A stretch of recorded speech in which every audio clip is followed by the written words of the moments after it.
If it goes live, go live. Oh, it is live. Why doesn't this make any noise anymore? I really don't like that. It catches me off guard every time. What's up, everybody? How you doing? I'm Mike, and this is Katina. Say hello to the people. Hello. And we're back with the His Point Her View podcast, episode number 3. And this episode kind of only have one topic, although we could always bring up the top from that article I sent you the other day at the end. That might make it a little happier, because it ain't gonna be a happy show. This is gonna be a show of me yelling and being pissy about things. So we're going to talk about the political state and the election for 2016 going right now. Of course, if you haven't been keeping up right now, the lead candidates for the Democratic Party is Hillary Clinton, and for the Republican Party, which is the funniest thing in the world, and which is what they deserve, but what we don't need, is Donald Trump. God help me if that man becomes president, because I am seriously going outside these borders. Seriously. That is, if I can get over the walls that he builds first, I should say. Well, or I mean, I'm sure he'll do something that's. Oh, okay. I'm back to my no cursing. So let me get that together. Yeah, he will do something that it's dumb enough where he will be impeached, and the way that he's talking, that's bound to happen. So. Well, first of all, he has to get elected. So let's not even let him get to that point. Seriously, I do not need to go into 2017 knowing that on the last, and I live in the Washington, D.C. area. Thank God I don't work in the hospitality business anymore, in the tourism business, because where I used to work was not that far from where I do the inauguration. In fact, I worked about a block, 2 blocks over from Pennsylvania Avenue, where the parade comes down. So I would have had to sit there and be pleasant to a lot of people who I just want to slap the shit out of, for real, for voting for that man. It wouldn't have been pretty. In fact, I would have had to take that day off. I couldn't do it. I couldn't do it. No. So yeah, let's not even throw that out in the air that he gets elected to be impeached. Please. Well, we could do like most Americans are doing now and say that he's not my president, he's their president. You know, the way that they're doing our president. And we're not going to go off on that tangent because you know how I feel about our president. No, because, yeah, you could say that. But with a megalomaniac like that, someone that fucking... Well, first of all, let me be honest. All y'all who support Trump, y'all dumb as shit. He's hustling you. He's hustling the fuck out of you. And the thing is, I'm not scared of him because he don't believe none of that shit he's saying. Seriously. He might believe some of it, but the majority of it, he doesn't believe it. He's a businessman. And what businessmen do is they find the best way to sell their product. His product being him.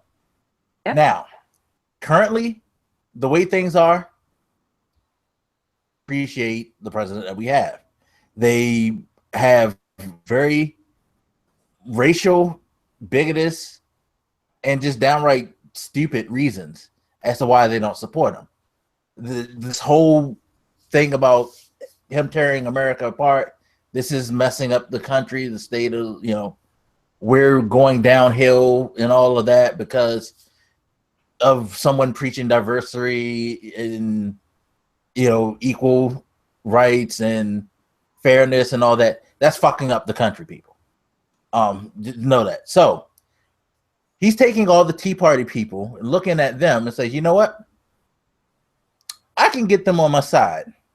I can get all the people on the low who have these same feelings but don't want to express it.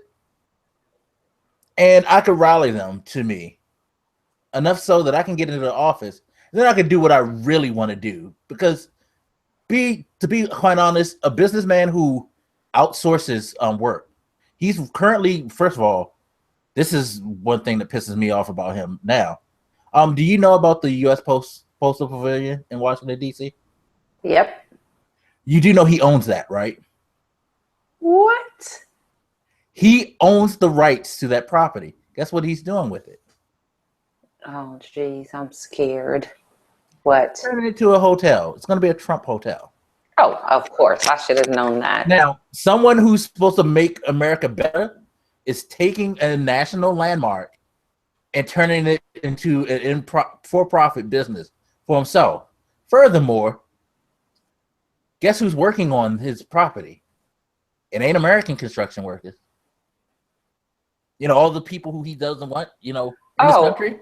The people that he's going to build the wall to keep them out. Mm-hmm. He's going to build it tall. Oh. Yeah, he's outsourcing that. So this is the man that's making America great. He's not even giving Americans jobs because it's cheaper not to give Americans jobs. Wow. Think about this. This is the guy that you think is going to make your country better. He's hustling people.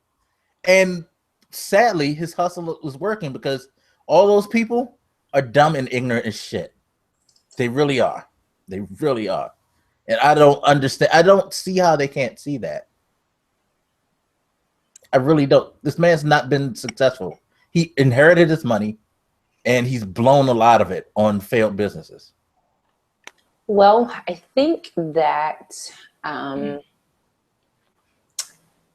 for some reason, and I'm sure that Shonda Rhimes is a genius at this, and there may have been last-minute script changes or whatever, but do you watch Scandal? No, I'm not what is it, the Gladiator? A Gladiator. Okay, so I watch Scandal, and okay, I'm always behind. I'll say that because I record everything because I hate commercials. I'm going to buy what I want to buy. But I think it was last week's episode or maybe the week before's episode where there was a guy running, a big multi-millionaire. It really honestly reminded me of Donald Trump. He was stumping around the country just like Donald Trump. And he said, you know, whoever's the first to drop out, then I will take them on as my vice president. So Olivia went to him. Sorry, spoiler guys, if you watch Scandal and you haven't watched it by now. But so she went to him and she recorded him. Like she put her little phone and had the video going. And essentially he asked, do you think I really believe what I'm spewing? He said, what I'm doing is that once I clinch the nomination, then I'm going to flip and then I will have both sides. And I'm like, you know what? That it kind of reminded me of Donald Trump, but I mean, say what you will. You may not like him. You may not even like his politics or his personal beliefs. I mean, for me, I think it's hilarious to say that you're going to build a wall and you're going to protect us and your wife can't even speak English. Come on, bro. Really? I mean, she can't even speak English. So all of your wives have been foreigners. So if it wasn't for the U.S. being the great country that it is, you probably wouldn't have found your wives. You would have had to go over there and poach their women versus having their women come here. But it just really made me really think about the state of our politics right now. Am I terrified? Beyond terrified, because this man has unequivocally came in, disrupted our system, exposed the closet racists, and exposed them in a way that you or I probably never would have known, and just really shown who he is. I personally believe that he is a racist. I believe that he is the type of person that throws rocks and hide their hands to start confusion. I don't think that anybody will respect us as a country if he is unfortunate enough to become president. I don't think that our nation will be better. Right now, speaking as a female, we already don't make the same amount of money that men do. I think that with him being president, it will go down drastically in what we make compared to what men will make. I don't see him being a great choice. I mean, right now, because it's Hillary and Donald Trump, to me, we have a hail to the no candidate, and then we have a well damn candidate. And he's going to be my hail to the no candidate. And Hillary is my well damn candidate, because I don't think that she is a good candidate either. And I think that she has a lot of us fooled. And when I say us, I mean the Black community, because she is riding on what her husband did. And whereas we have a place in our hearts for Bill, she's trying to basically say, you know, I am the same. I'm chummy. I can relate, you know, like both of them are crazy as hell. I mean, I'm just terrified. And when I think about her, all I think about is her playing dominoes and her telling me, ooh, I'm being patient. Bitch, are you for real? Get the hell out of here. All right, so I'm going to say something that's probably going to piss you off. If you said you were for Hillary, I'm signing off, people. I didn't. I mean, my vote is my own, but to be quite honest, I didn't vote for anybody in the primary because I don't particularly care for either of the candidates for the Democratic Party that much. We'll get into that later, but I'm going to say this. Her and Bill, they are the same politically. Here's the thing. Bill was a very charming, endearing person. Yep. Bill won. Part of why he won is because he knew how to get over with the people. Of course. Same thing with Obama. He knows how to relate to people. Yes. Reason why people are all high on Bernie Sanders, because he has that this like really ingratiating personality and passion that gets over with the people. Hillary's never had personality. Never. She's never, not when she was in the White House as the first lady, not as Secretary of State, nothing. She's always been a very gruff, to the point, matter of fact person. She's a cold fish. We all said when Bill cheated on her, well, could you blame him? People said that shit. Well, okay. In defense of her in that case, cheating is never about your spouse. Cheating is about you being selfish and you making a choice. Now, but you know the consensus. And when I say we, I'm not saying me, but you know what the reaction was. Well, look at how she is. That was the reaction. To me, she is what I would consider a cold fish. She is not warming. She's not welcoming. She is not warm, welcoming, endearing. She doesn't seem like the type of person that, case in point, if you go to the White House, she'll just pop in for a little hello and say, you know, how are you? And genuinely want to know. She's the type to me that would pop in while you're on a visit to the White House for a photo op. Well, that's because she doesn't know how to be herself. I mean, I see her as a Richard Nixon that's actually not evil, but because she has no personality, we all think she's evil. I don't think she's evil. Do I think that she necessarily, her, policies are all great? No, but Bill's weren't. Bill did some fucked up shit too, but we love Bill because Bill was such a sweet, charming guy. You know what I mean? Not saying he was a bad president, but he's done some things the NAFTA agreement and stuff like that. Well, I would definitely say that when they were trying to impeach him, I was like, no, I don't agree with that. Yeah. I mean, who didn't love Bill Clinton back then? Unless you were a Republican, you love Bill Clinton, and you would defend him to death. And he could get over. I mean, he got over some policies that weren't that good of an idea in the long run. But we're not going to hold that against him because we like Bill. Now, she can come up with the best. She can run off of Bernie Sanders' platform, and we still be like, fuck her, because she doesn't have a personality. And when she tries to show a personality, it comes off as fake. It doesn't come off as like genuine. It comes off as contrived, and scripted, and engineered. So you automatically like, ew, who are you? You know, she's that chick at a party who tries to jump into a conversation, don't know where you came from, don't know you, who invited you here, but you in here trying to act like you know, like you cool or you down. Nah, it ain't like that. That's her personality. She doesn't know how, and if she were herself, she'd be too brusque. Because I hate to say this, but part of the reason why she lost to Obama was she was more of herself, and that was a more to the point, blunt person.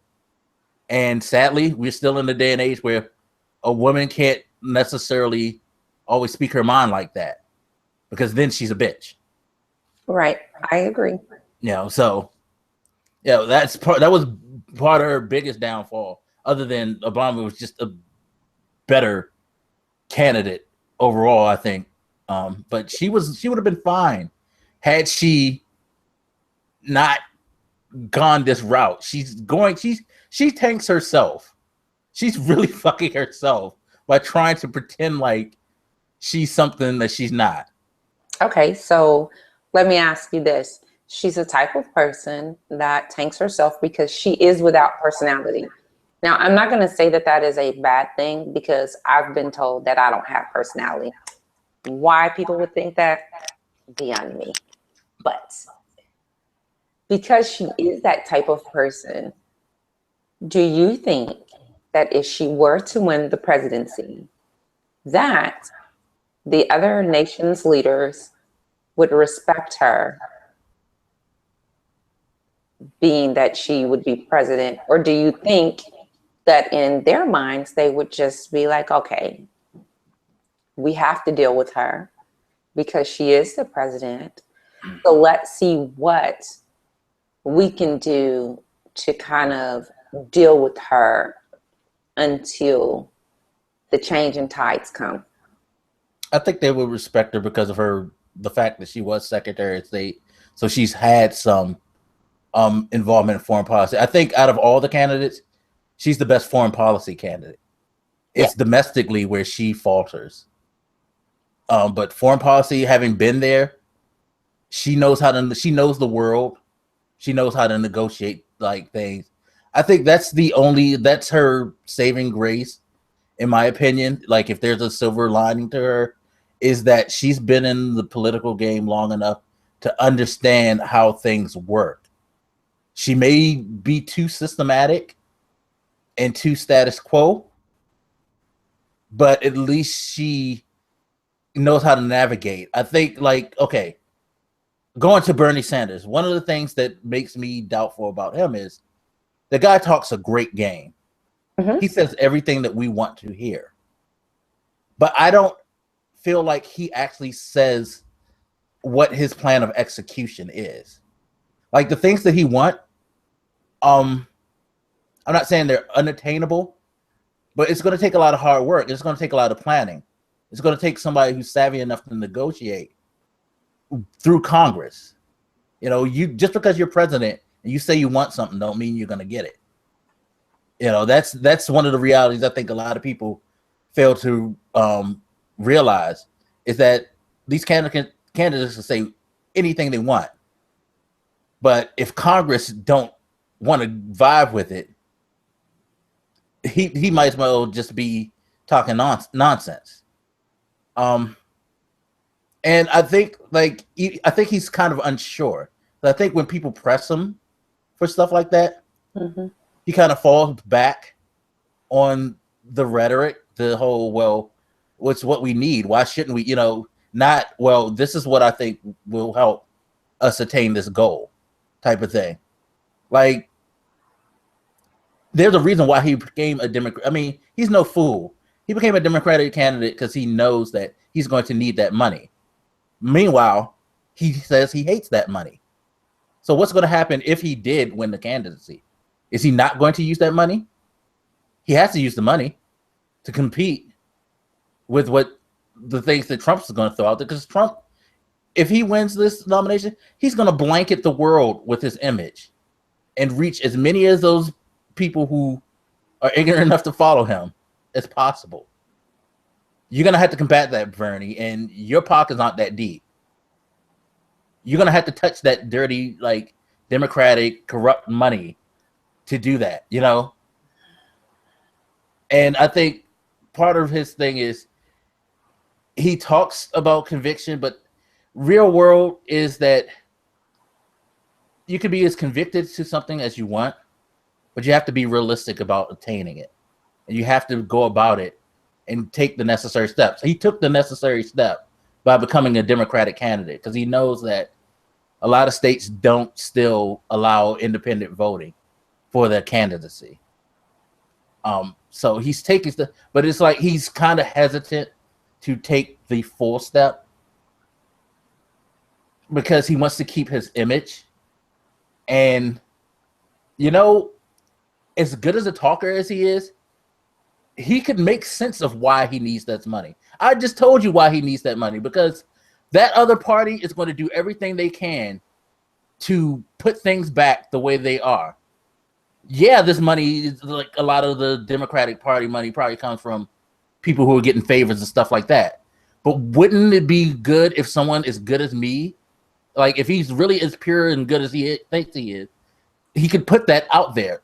I'm the guy who could take this and actually make it do some good with whatever, you know, and actually put it in a place where it's going to help, you know. But that's why the Democratic Party isn't necessarily warming up to him, because he keeps pushing them away. But he's like, look, when he should be like, look, I know we don't agree, but we need to come to a consensus because things need to change, and we have to work together, because you may not accept everything I say because of your special interest, but look at over there. Is this what you really want? Look at Hillary. Is she necessarily the person that you need right now? He needs to try to endear himself some way, even if he wants to take that stand like that, where he still stays in his like place, but he doesn't do that. And I feel like if he were president, they would just eat him alive, and he'd end up being a lamed up president. And it would be sad because he seems like a really genuine dude, but I don't know if he's ready to not, because once you're in that seat, you're in the shark's pool. All the shit that you said, it's not going to matter unless you know how to negotiate those waters and get to where you want to go. You know, look at Obama. All the things that he wanted to do, he couldn't do because of the pushback. Yep. Because they were hell bent on making his presidency unsuccessful. Yeah. And it's like the things that Bernie Sanders is talking about, like he pretty much is kind of like, he's the extreme, to me, he's the extreme on the opposite. Not in a bad way, but he's the opposite extreme of Trump. Where, like, I don't think he's crazy, but I think, like, he's catering to people who, he's catering to a lot of us who, you know what, we really do want a lot of these things, and we want to better, because we're so fearful of the way this country is going. If anything, Obama's presidency has shown us just how fucked up this country really is. Like you said, we just found like how many closet racists there really are, how many bigots there are, how really like people don't want things to change to benefit everybody. You know, there's a lot of selfish people in this country. But did we really need Donald Trump to come out and tell us that? I mean, we see that And when I say we, I'm going to say people that choose to see it. We see that on a consistent basis, almost a daily basis, but some of us don't see it daily. But we see that on a consistent basis, whether it be we're at work, we see that this person gets a promotion over this person, and we know doggone well that the person that got it is less experienced and less qualified than the person that didn't get it. But it's unfair. I mean, even now, I stress, to my kiddos, you get an education. That's something that no one can ever take from you. Knowledge, you can't take the knowledge that I have acquired through reading books, experiences, whatever. You can't take that knowledge. However, you can prevent me from using that knowledge, because then it becomes not what I know, but who I know. So if I'm not connected, then yeah. So I don't think we needed Donald Trump to expose or to tell us the state that our country was in. I do think that the one positive thing out of all of this is that those people that were denying it or not acknowledging the fact that, number one, racism still exists. It is alive and well.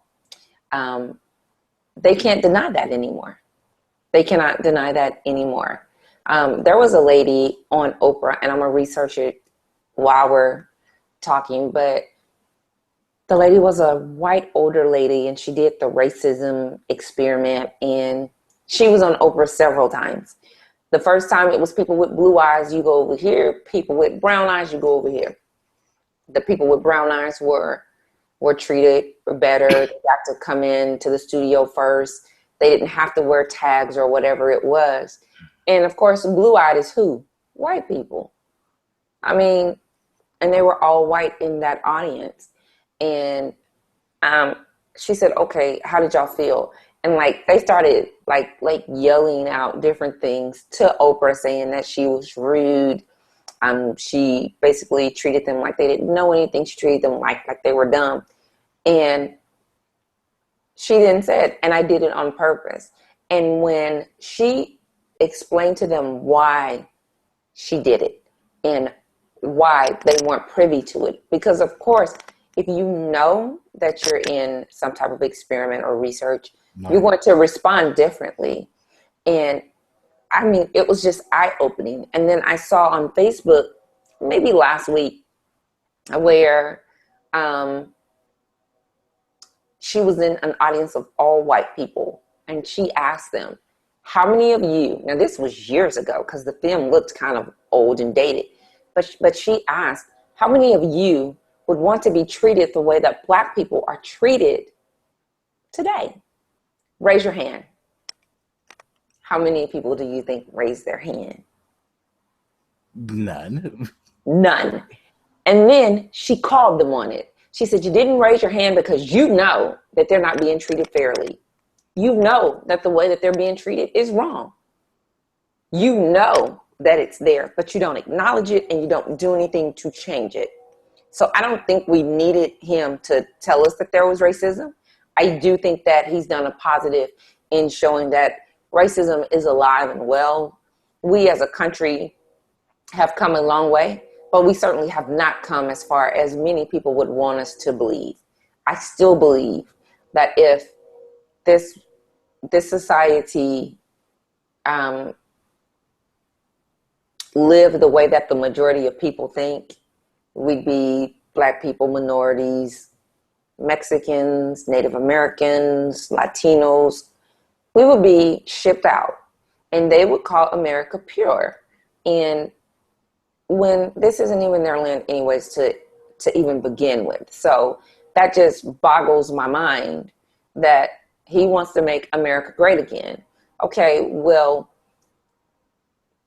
great in whose perspective? Because if you talk to a Native American, great was before you Europeans came over here. So by the way, the irony is he wants to stop immigration and get rid of immigrants. Guess who's the immigrants in this country? Him, his parents, his Like, wives with their unless you're a Native American, you're an immigrant. To be quite his non-English. That just tickled me when I saw her get up there and thank you and broken English and her accent's heavy, but you want to build a wall, and then you got them two. Can't call them Uncle Toms because if people really read the story, they know that Uncle Tom was not the enemy, but whatever. But those two, what some would call jigaboos, talking about build a wall and build it tall. Girl, if you don't sit, he's laughing at you while you are on stage. You are a prop that he's paid.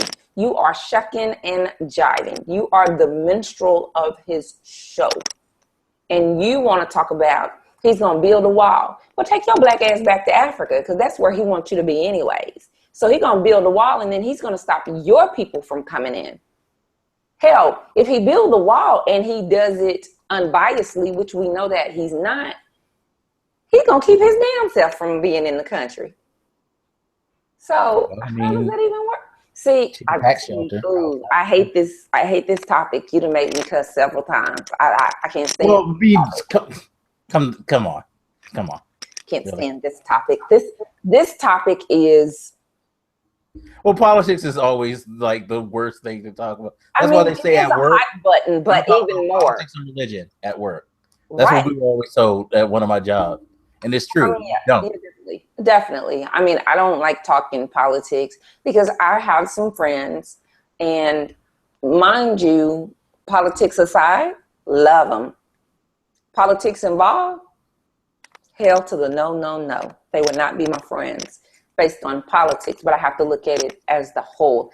I just think that Donald Trump spews, and he may not say that he is co-signing on it, but he's definitely not speaking out about or speaking out against violence and racism and stereotypical views and just everything that has been going on with his campaign. And what I found just kind of ironic is that the same things that you're saying, like he said, they're violent, they're rapists, they're this, they're that, but then somebody in your campaign hits a woman. But he's not violent. He's just, he just had a moment. He just had a moment. He had a stressful day. Whatever. But well, no, let's talk about the people in the crowds who were beating up protesters and stuff like that. Like they beat up the black girl, they pushed her around and all of that. They picked the right one. I'm just going to say they picked the right one on that one because this black girl, as small as I am, I'm 5'4", I weigh 122 on a good day. I would have gave them all types of hell in there because one, you ain't going to put your hands on me. And two, you definitely not going to be yelling in my face. So that old man would have been popped.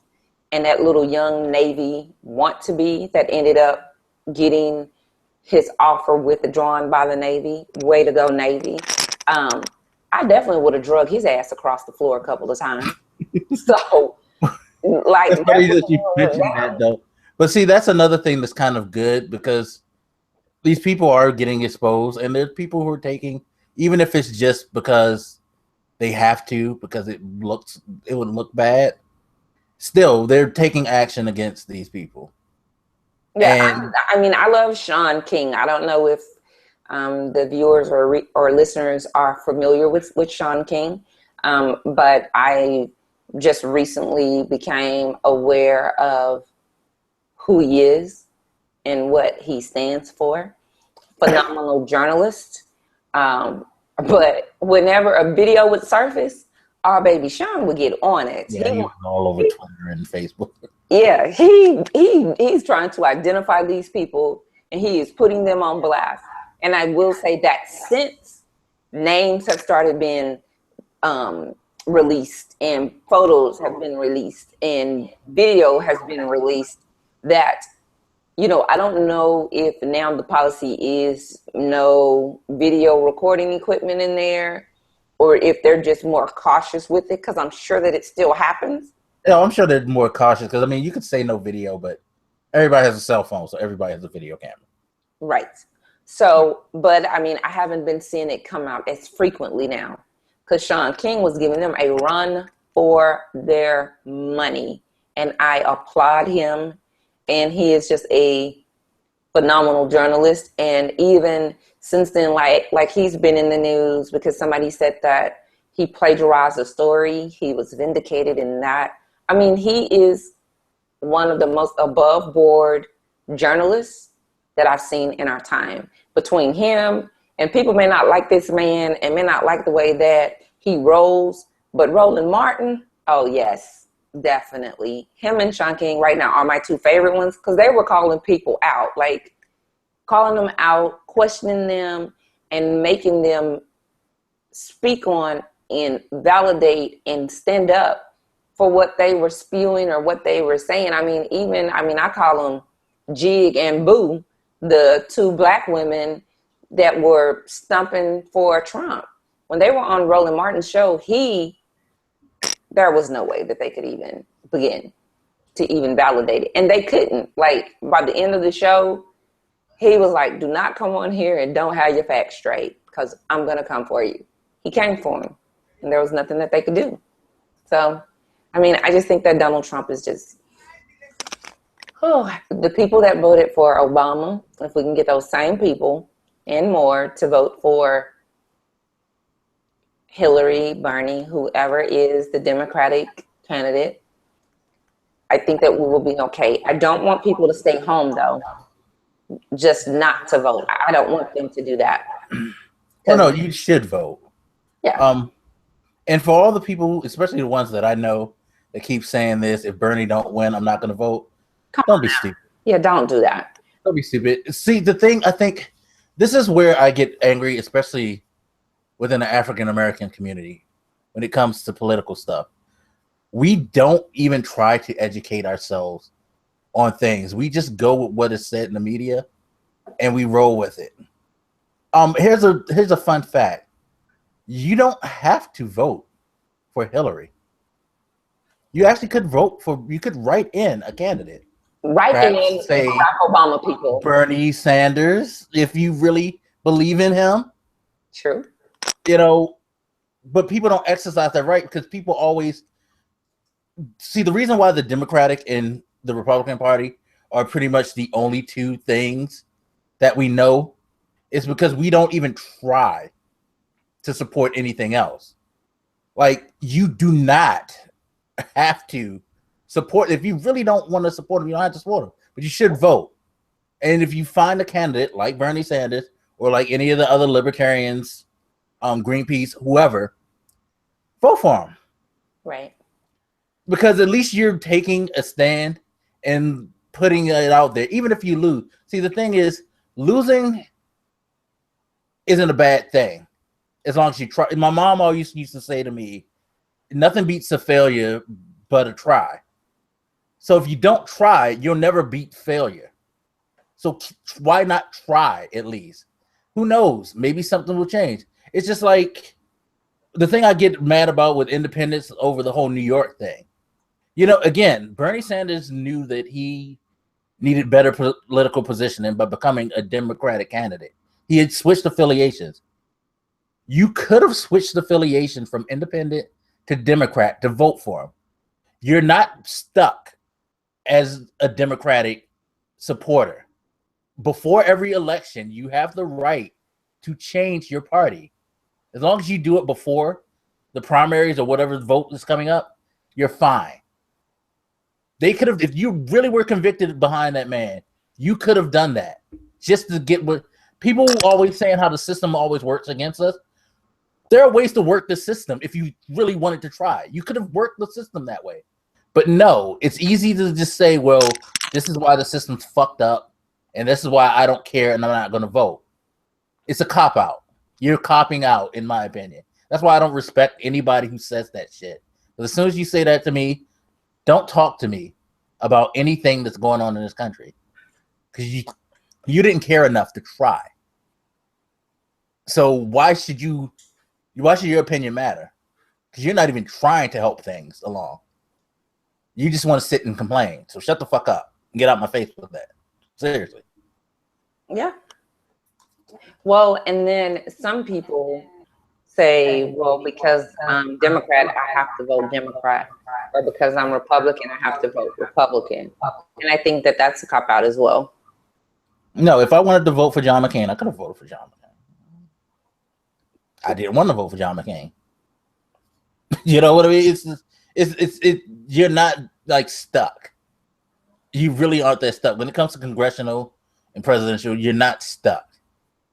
So stop treating it that way. Be a little smarter, people.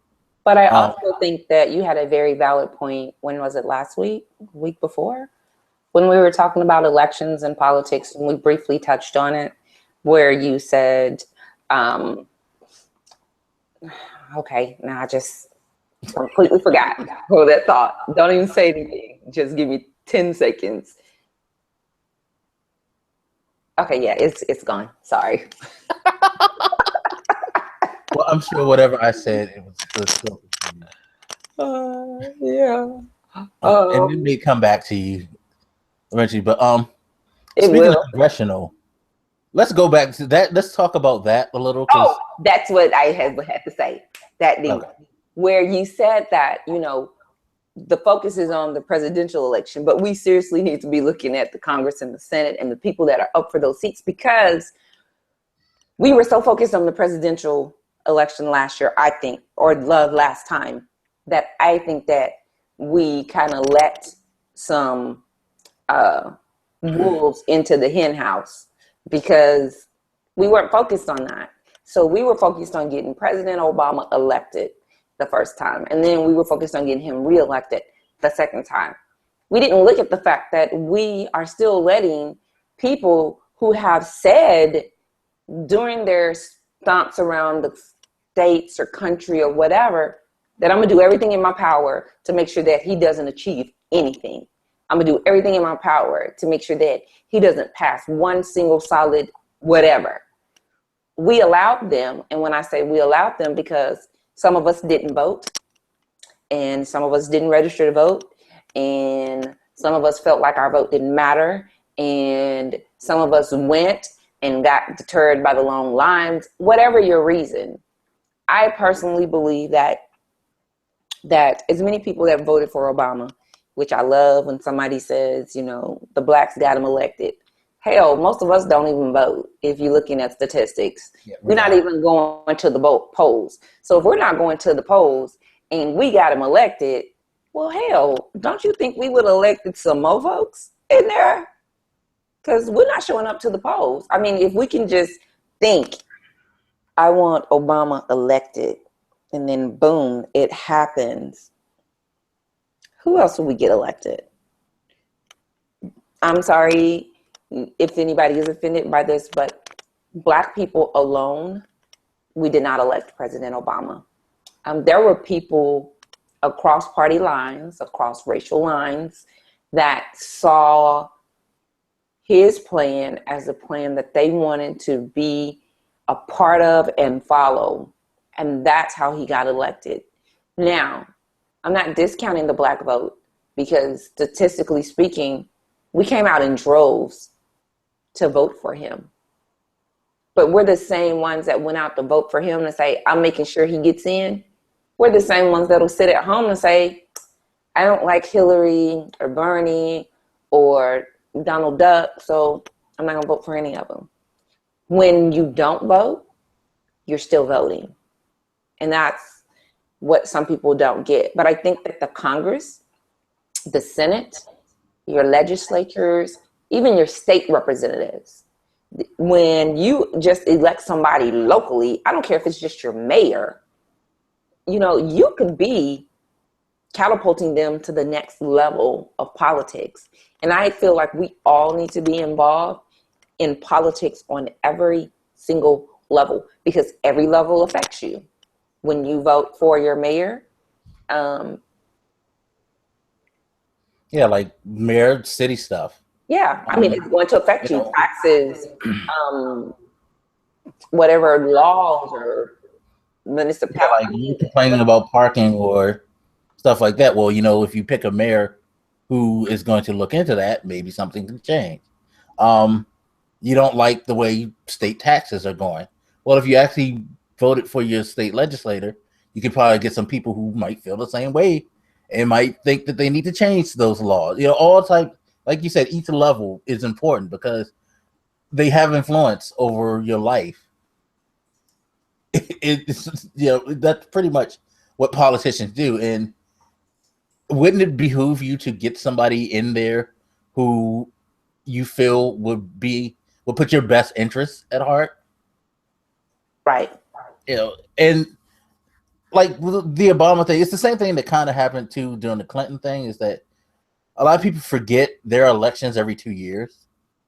There are congressional and Senate seats that come up every 2 years.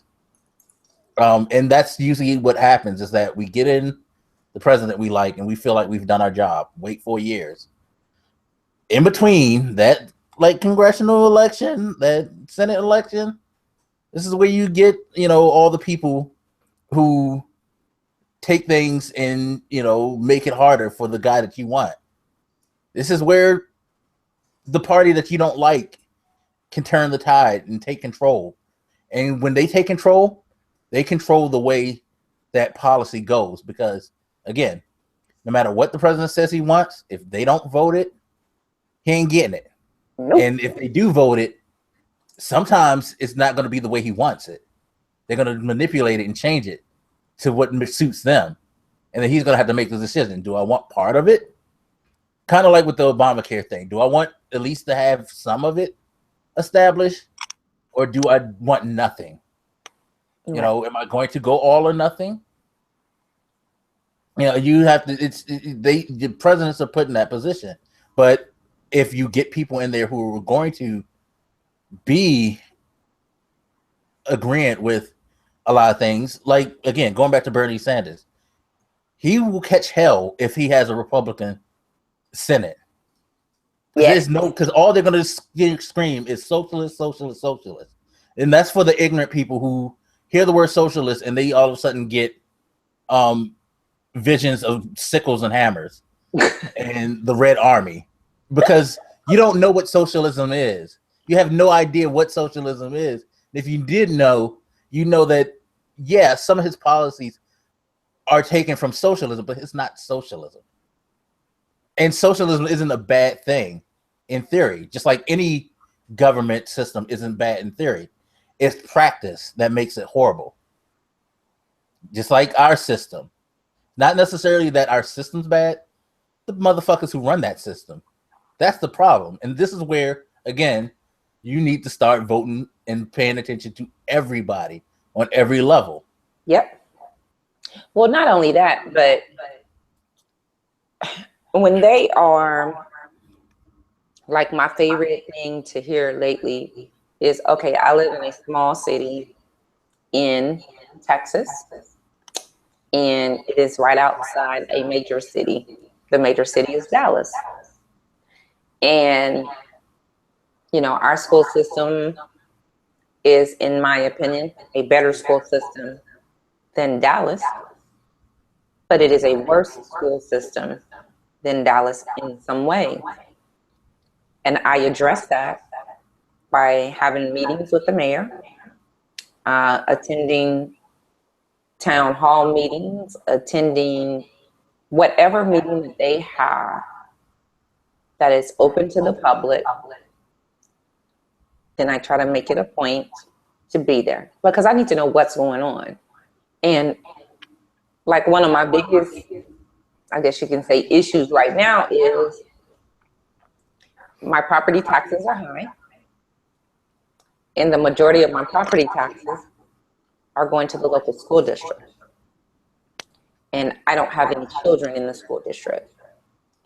So I personally feel like, why should I be burdened with the cost of my tax dollars going to the school?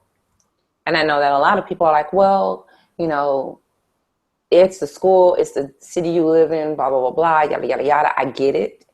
I get that there are some parents who don't pay property taxes because they don't own any property.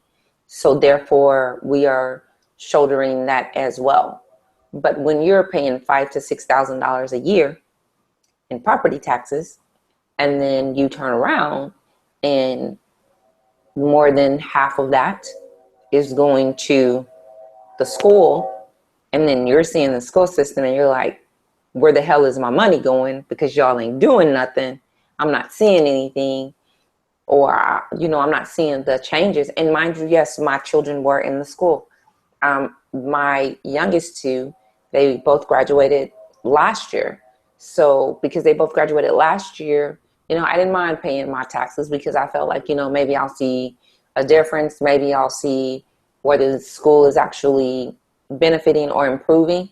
But, Texas is known for having a bajillion tests, and it's a bajillion standardized tests. And guess what? The kids aren't any smarter than a school district that has 5 standardized tests or 2 or whatever. But we were known for having, I think, the most in the country. And I think at one point, these kids were taking between 12 to 16 standardized tests. And so essentially the teachers were just teaching to teach to the test. But because I have that gripe, and I'm very vocal about that gripe, and I'm telling the mayor, look, we shouldn't have to be burdened with that task. We shouldn't have to carry the load. I don't mind some of my tax dollars going to the school, but the school needs to, one, learn how to manage money better. They need to budget a little bit better. They need to do different things. Well, if I'm not looking at my politics on a local level, I'm not going to get heard. I'll just be sitting here talking, and nobody's going to hear me and nobody's going to care. I also go to school board meetings. I don't have a kid in the school system. However, them little badasses that y'all are putting out of school just because they chew bubble gum in the hallway, those badasses are walking around my neighborhood.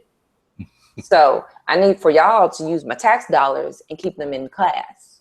So, I mean, it's so many different wheels and gears and levels to the politic thing. And I don't think that people really pay attention, because until it affects you personally, then, you're not really thinking about it. And I think that that's the problem now, is that we elected President Obama, but we didn't elect people to help him achieve his mission, because to us, it was 2 different things.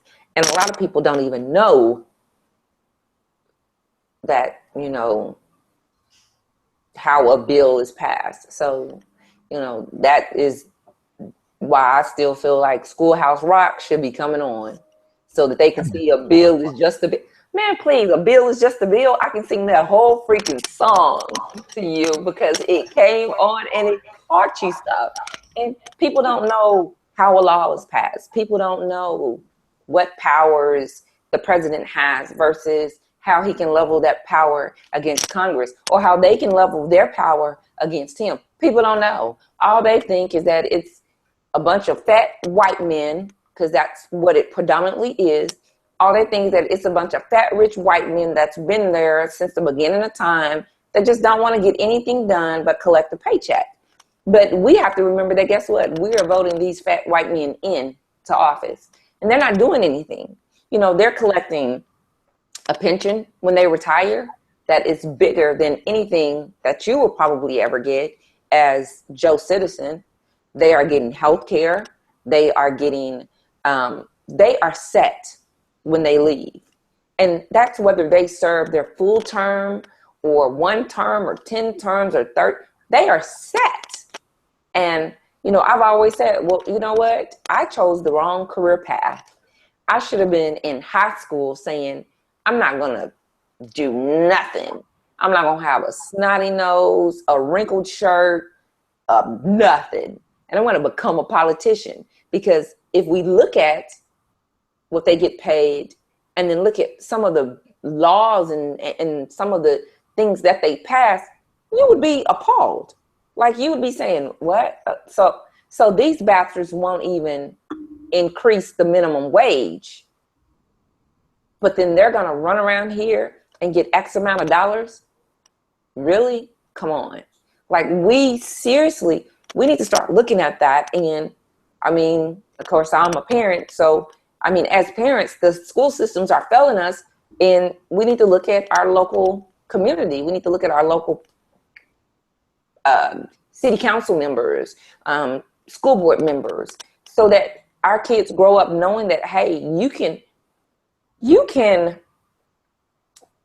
actually go in and elect a president that 100% of the people.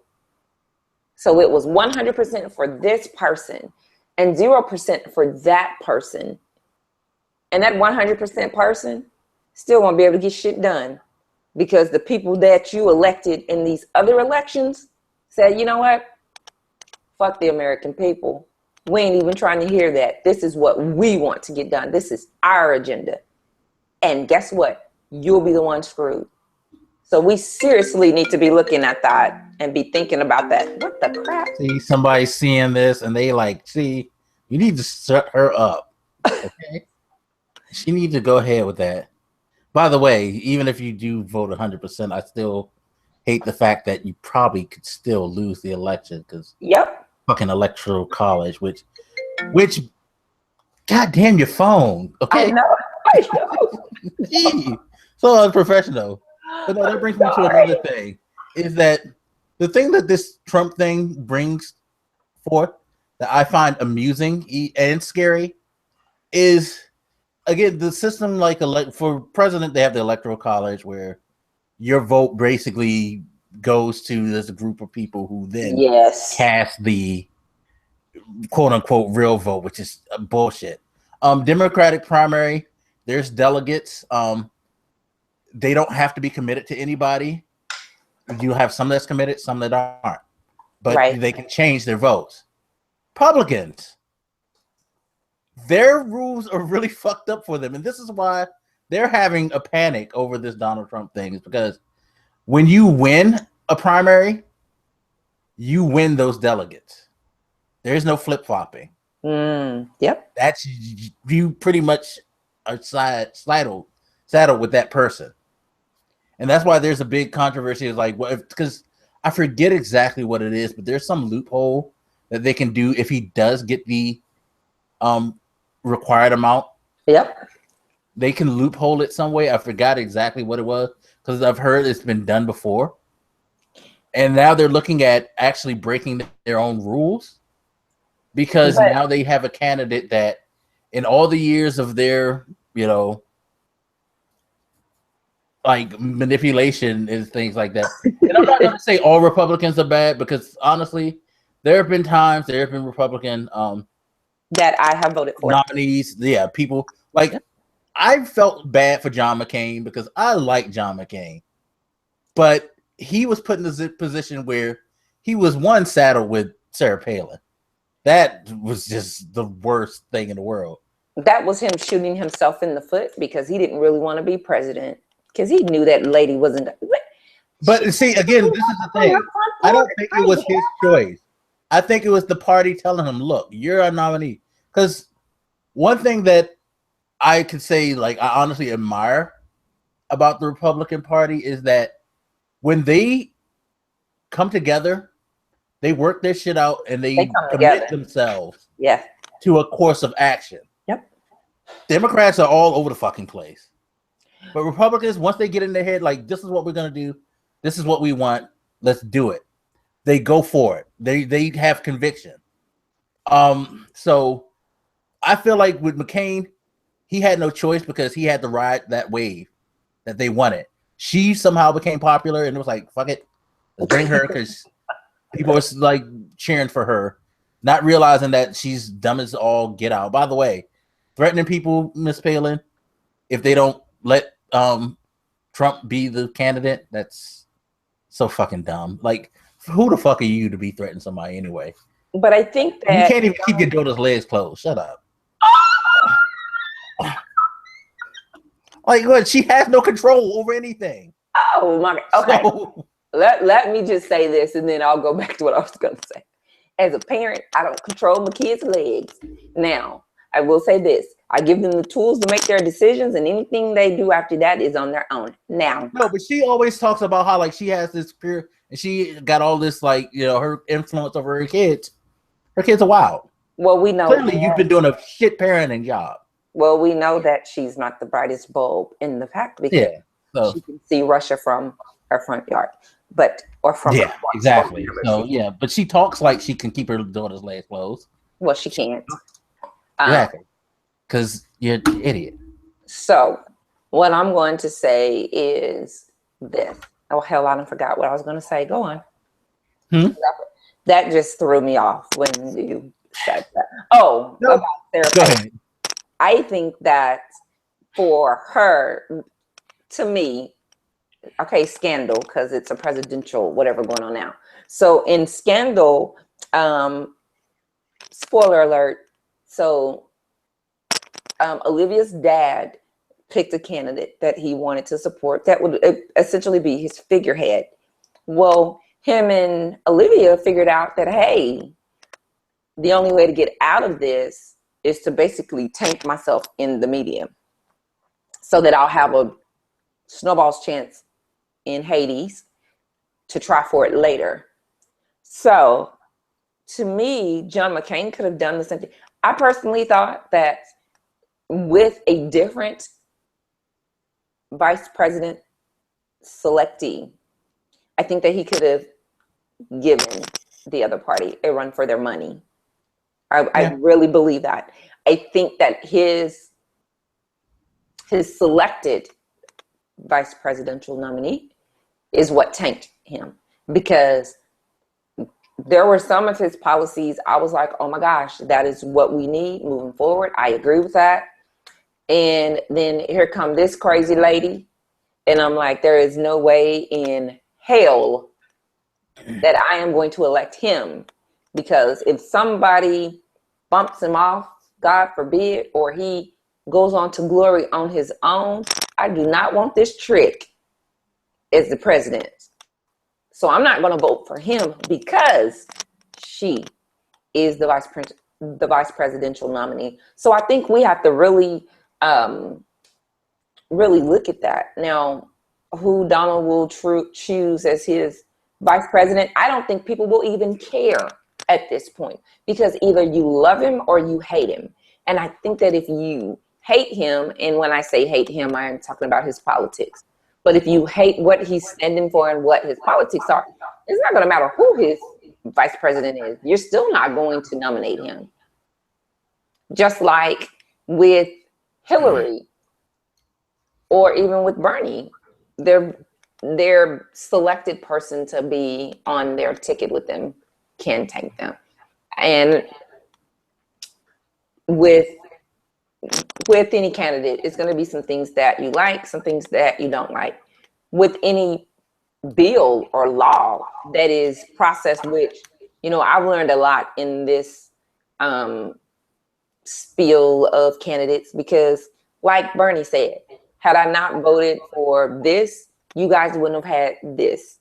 There's good and bad wrapped up into everything.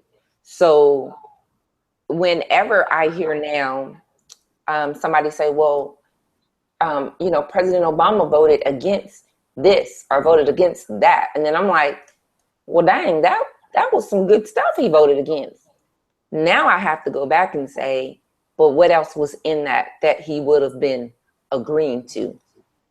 Because we don't always get the full picture. And I think that that's what's kind of confusing to a lot of people when it comes down to the presidential elections, or even held the election for mayor, because we only see certain things and we don't realize that, like, I can say, yes, I want pro-choice, but no, I don't want, my son to be able to walk in there. And I'm just using two things, but no, I don't want my son to be able to walk into maybe a gun place and purchase a gun and walk out with it. I feel like there should be a 3 to 5 day waiting period. But if in my pro-choice bill, they've snuck in or even put it right there with it on Front Street, that, now it's going to be no background checks and and now, you know, they'll just have to go through a background check with their local police department versus a national database before the national database was there, and then they can go. Then as somebody who's going to sign this law or this bill, then what I have to do is weigh which one is more important, which one is bigger, which one's going to affect more lives, which one is going to, you know, affect more people. And I think that as we learn more, then we'll be able to make better choices. But I still feel like that for us, we don't know half of what is going on in the back rooms. I still think that deals are made while a card game is being played and cigars are being smoked, and, you know, they playing poker and they playing with our damn lives at the same time. So, I mean, I just think that we have to really be more conscious of the decision. So,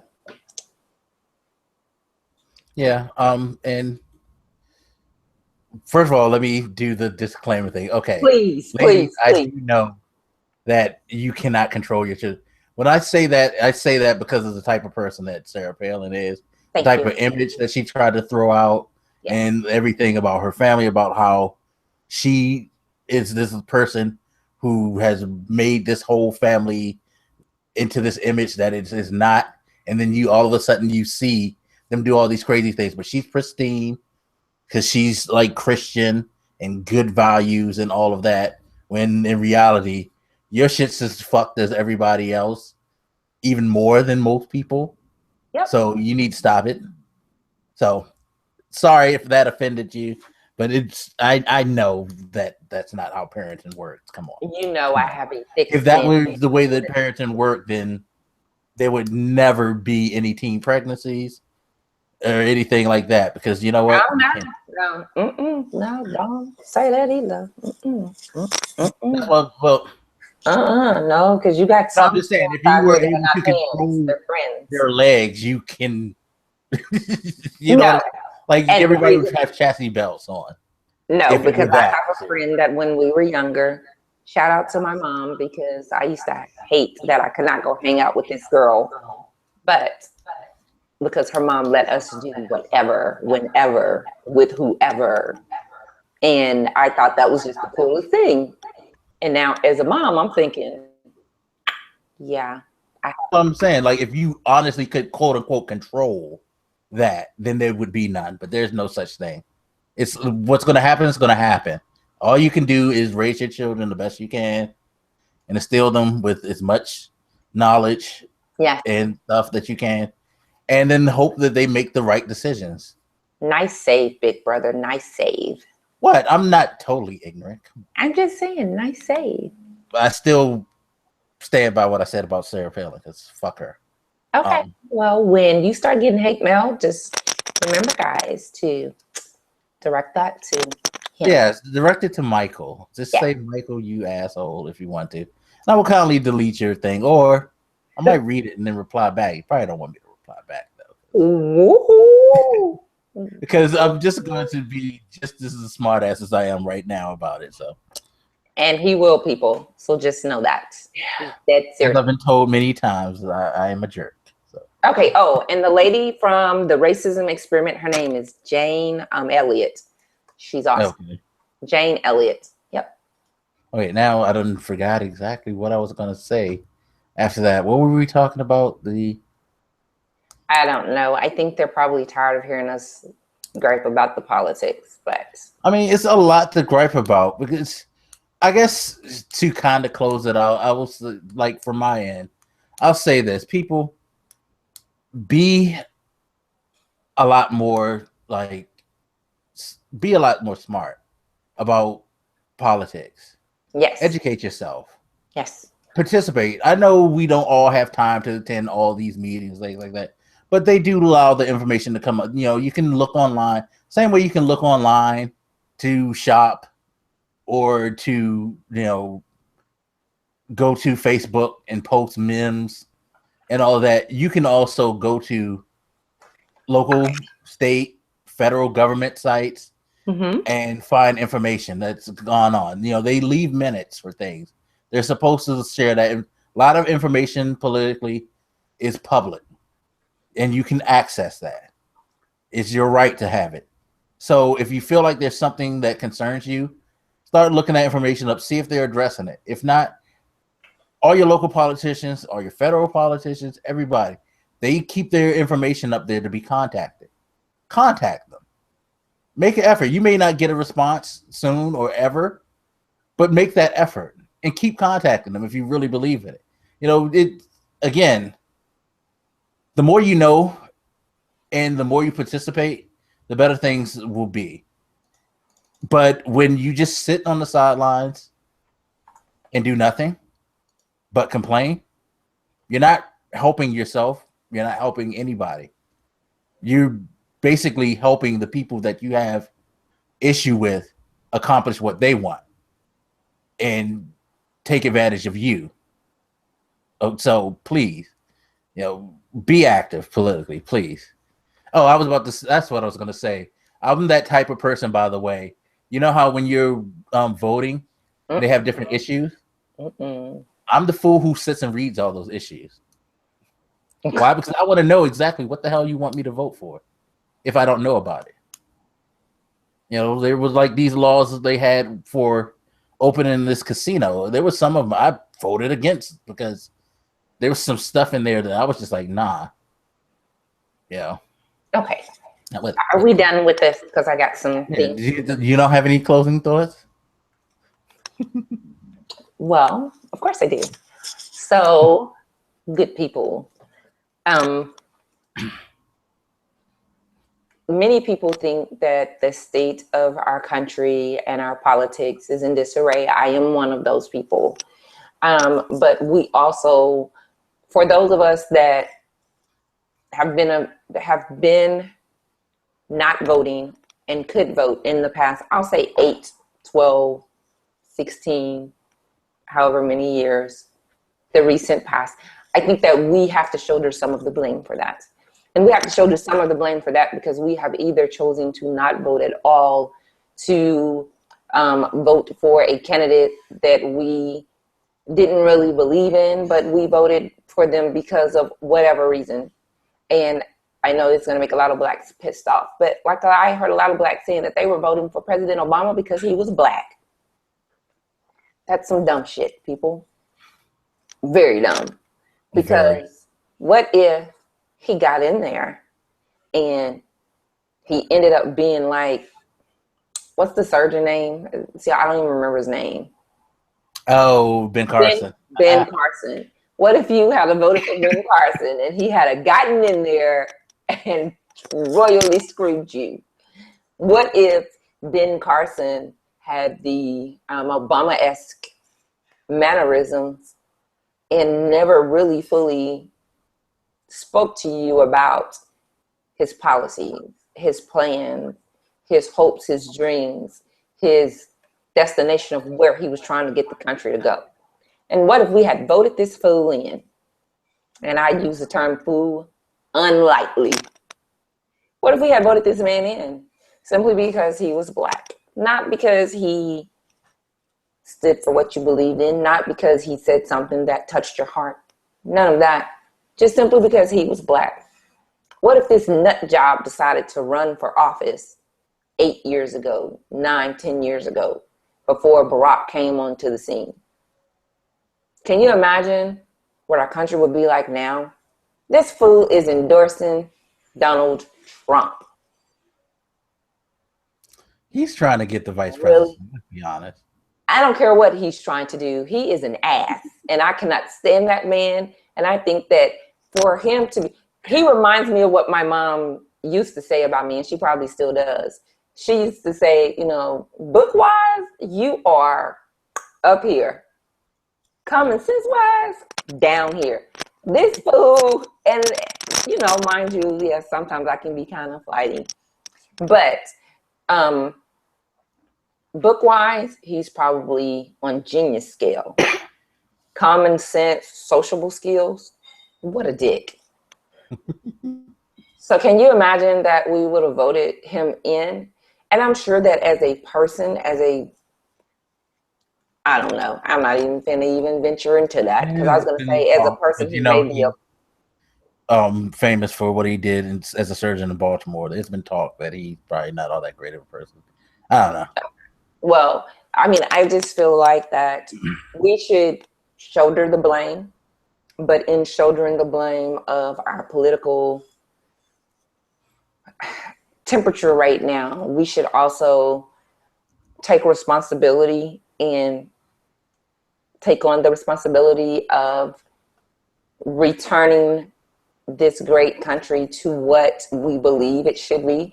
I'm not going to say our forefathers, because they were slave owners. So I'm not going to say them bastards. So I'm not going to say that. And I'm not going to say make America great again, because in my opinion, that we have had great moments, but America has never been all that great. We have the potential to be, and it is up to us to do that. So whatever party you are affiliated with, Republican, Democrat, Independent, Mars, I don't care. Get out, exercise your right to vote. People have lobbied or died or been beat or went to jail for some of us to vote. And I think that if we put that in our minds and remind ourselves that, you know, some of our grandparents, great-grandparents weren't even allowed to vote when they turned 18. And most of us are afforded that right now. You turn 18, you're able to vote. I think that we should exercise that right. And if you don't exercise that right, please, please, please do not be part of the group that complains, because damn it, you did it to yourself.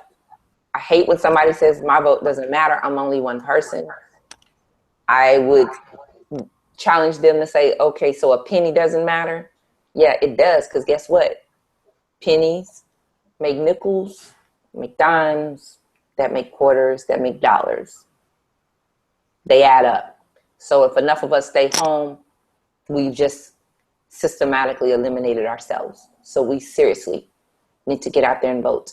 And again, if you have any type of hate mail, send it to Mike, because I will graciously accept it, and I will have fun with you. Gracious, he will not be. Have fun, most definitely. Oh, I'll be gracious. You might not consider it gracious, but bullshit. You know, not happening. I mean, I'd be thankful. Whatever. Give me something to do. Give me something. Let me exercise my wit a bit, I guess. But in some different news, the authorities are back at Prince's house. I don't know if you've heard about that. Why? Yeah, I don't know. It just, let me look and see. It just says, Prince death. Authorities descend on Paisley Park again. And then that's all it really says. And interesting. Detectives are revisiting the scene. So do they think it was a murder? DEA reportedly investigates doctors who prescribe drugs to Purple Rain singer. And this is on therap.com, because this is where it went. So, and then they have a tweet from Carver County Sheriff's Office. Detectives are revisiting the scene at Paisley Park as a component of a complete investigation. No other information is available. And then on the flip side of that, I just want to say that since his death, we've heard so much. We just went from one gloom to the next gloom. Sorry, people. But since his death, people have came out and said, you know, well, I think he was this, I think he was that. I'm not going to tell you what my personal opinion is, because in the grand scheme of things, it doesn't matter what he died from or how he died. Outside of murder, then yeah, we want to talk about that. But, and I don't think he was murdered, but it doesn't matter. Like, I've heard rumors swirling, this, that, and the other. Number one, I mean, I didn't put my thoughts on social media or anything. It was a private conversation between my daughter and I. So, I mean, I wasn't out there downing his name or anything like that. But I don't think that that any of us would appreciate somebody saying something negative about our family members immediately after they pass. I mean, you know, hell, I got family members that have been dead for years, and I don't care what you think about them. You know, if you can't express your condolences, I don't want to hear it. And the same goes for, sorry, the same.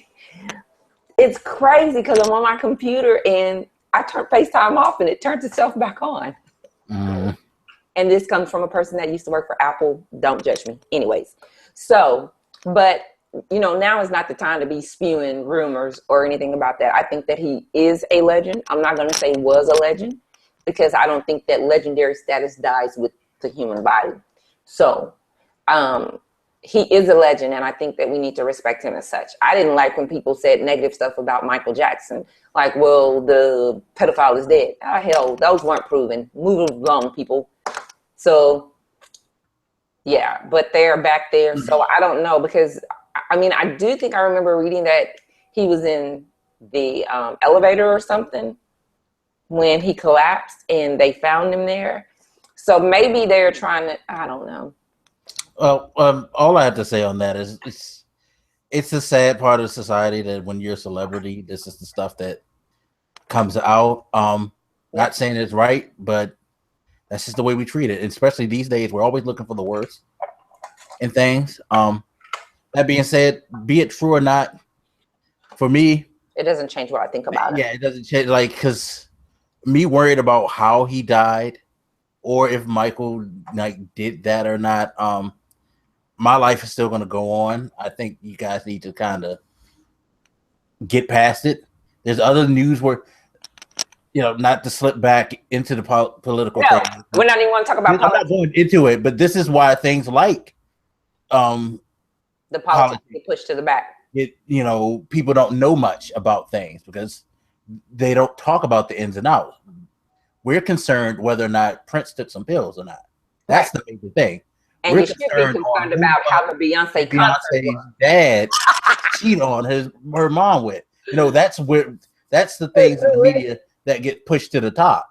I knew you were gonna go there. I just knew. But it's stuff like that. We like the tabloid drama thing. It's like, but did you hear what I said? What goes on in Beyonce's house? Why do I care about you know, God knows who's on that show. Well, speaking of Beyonce, or whatever, she came to Dallas last night and shut it down. Is that where you were? No, that was not where I was at. But the concert was amazing. Beyonce did awesome. How you know it was amazing if you ain't go? The show was fantastic. Well, hell, social media. Come on now. Snapchat, Twitter, and Facebook. I was there without being there. But lighter news. Yeah.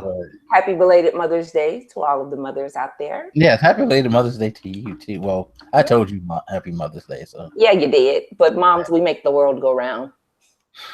Yeah, I did. You can get on our nerves when we growing up, but you do it with purpose. You do it with purpose. Just when you're growing up, please. I am almost 40, and when I go home to visit my mom, if I go out and I come home, she's like sitting on the couch, looking at the front door when I walk in. I'm like, are you kidding me? I'm almost 40. Why are you?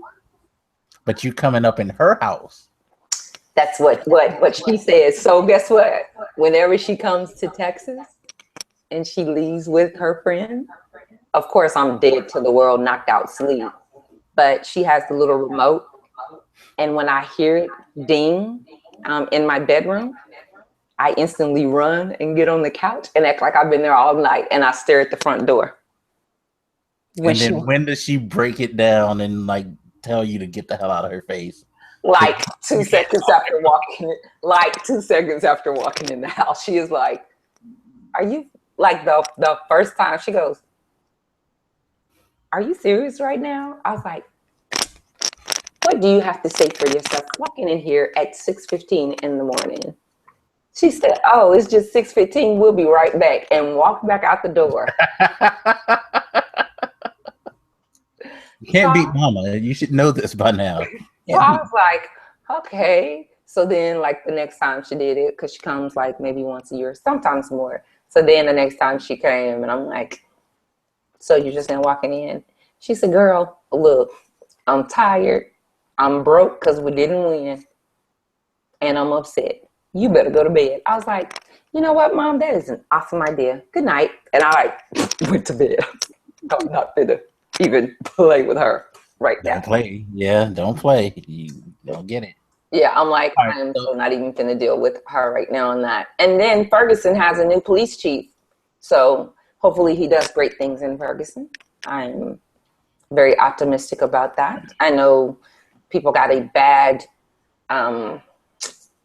idea of what Ferguson is, but we used to live right outside of St. Louis, and it really is not what was portrayed in the media. I'll just say it like that. It's really a great community, and I think it got a bad rap mainly because it's predominantly Black, and because of what happened there. But it really truly is a great community, and I'm happy for them that they have a new police chief, and he's young. He's actually only 51, so that's good. Okay, so did you want to talk about the Oh article? my gosh. Or you Okay. want to just leave that? We can talk about the article. Okay, people, so check this out. I'm sitting at home minding my business, wasn't bothering anybody. And my brother sends me an article on Facebook, and he says, hey, I think that you should look at this. So I'm like, okay, cool. Let me go ahead and check this out. Matter of fact, his exact words were, you need to read this. So we'll come back to why he said that later. So me, it has a little picture, and then it has like 4 words. Nigerian women revealed there. That's all it says. And I'm like, okay. But then, of course, in the little web address, you can see what it says. And it says, Nigerian women reveal reasons not enjoying sex. Men, big penis. That is what it says. I kid you not. Mike, remember to include this link down below because I have to. this is foolishness. Okay, and this is our apology for the politics talk, by the way. This is something that.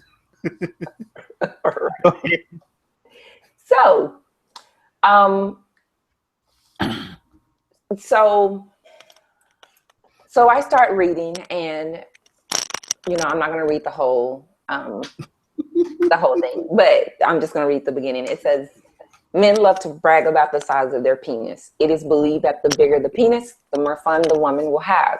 But is this always the case?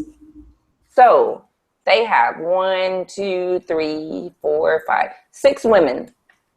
So it's very brief, people. It'll take you all of 2 minutes, if that, to even read it. And the women range in age from 23 to 27. So they may not be the most experienced. I will put that disclaimer out there. But I'm almost 40. Not that I'm that experienced either, but anywho. Yeah, see, you had to put the disclaimer in there, didn't you? Please, I dated the same man for over 20 years, people. And dated, married, and had kids by himself. There you go. So not much experience at all. I got married at 18. There you go. So I'm reading the article, and as I'm reading it, I'm cracking up, dying laughing, because I'm like, my brother sent me this shit, is what I'm thinking. And then I sent him back a message, and all I said on the message was cosign. That's all I said, just cosign. I didn't say what parts of the article I co-signed on, and he still doesn't know, but now I'm going to tell him along with. Yeah, so let's find out what parts of the article you co-signed on. Okay. See, now I have to go through. Okay, you guys aren't even going to have to read it. So it spoke to 6 women who were willing to reveal the reasons why they are not big fans of well-endowed men. And then the one girl says, bad idea for first timers. So that you can already figure out what she meant. And then in the article, she says that later on she dated someone who was average and sex was fun. So what I'm going to say to that is I cannot co-sign on that because my first wasn't that. So I'll just go on. Um, it said, and then the next one was uncomfortable oral sex. Basically, the girl said that her jaws were hurting, and you didn't read the article. You didn't. Yeah, I did read it, but it still makes me laugh. Because okay, just to preface where I got this from, because I don't go looking for stuff like this, people. Yes, he does. I actually got it from another podcast. There's this podcast I listen to called The Nerd Apocalypse. It's a really good podcast. If I can remember, I'll put it in the description. They do these like weird stories that they get sent by somebody who's a friend of theirs. Okay. And this was one of the weird stories he sent them. Okay. And of course, they put the like notes in their show. So I pulled it from there because I thought this would be a hilarious topic to discuss between the two of us. So shout out to the Nerd Apocalypse for that. Yep. Thank you so much. And I'm going to subscribe to your podcast now, because if you're putting stuff out like this, I need to be in the know. So maybe we can do a collab with them one time. They're local. They actually live not that far from me. So cool. Maybe we can set something up with them. Okay. So the one with uncomfortable oral sex, I was like, okay, not going to say whether I co-signed with that or not, because I am pristine. So y'all figure that one out on your own. But girls, you already know the one. This one, I co-signed on. They don't try hard enough. And I'm going to read the whole thing because this one was good. Rita, 24, said, I don't know if it is because having a big penis is something to be proud of, but the two endowed men I have had sex with do not try hard enough in the bedroom. They believe I do not need anything else apart from their big D. They are terrible with foreplay. One of them would never even finger me. I can't co-sign with that. I don't like that. But then she continued with, he was always bragging about why I would need his finger when he is so big. Needless to say, I never lasted long in those relationships. Men, I'm speaking to you, and I'm speaking to you. I'm going to speak for all women, because whether it's big, small, or whatever, and we're talking about really the big ones, because the big ones are the ones that think that they just are God's gift to women, and that we should be honored and we are blessed to be with these fools. We need more than that. We need more than that. That is like saying, you got all this good pussy, so I don't need to do nothing but just lay here. That's not much fun, is it? No. Nobody wants a dead fish. Nobody.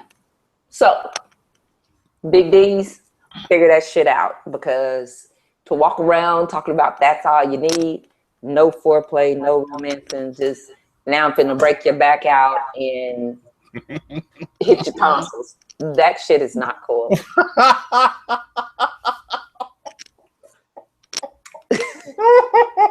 Mommy, don't do that. You're gonna give me the giggles. Okay. Went with the tonsils, though. I couldn't help it. Well, men do try for that. The next one said, some positions are impossible. I am currently dating one of those men right now. It is very uncomfortable sometimes. Before meeting him, I usually enjoy doggy style, but it has become such a terror to endure with him. He hits my cervix and it is not enjoyable. We only do missionary most of the time because it is less painful. It really does not make our sex life spicy at all. Okay, I feel like we're that sex lady that be on TV and on the radio. But anyways, cosign. One. Dr.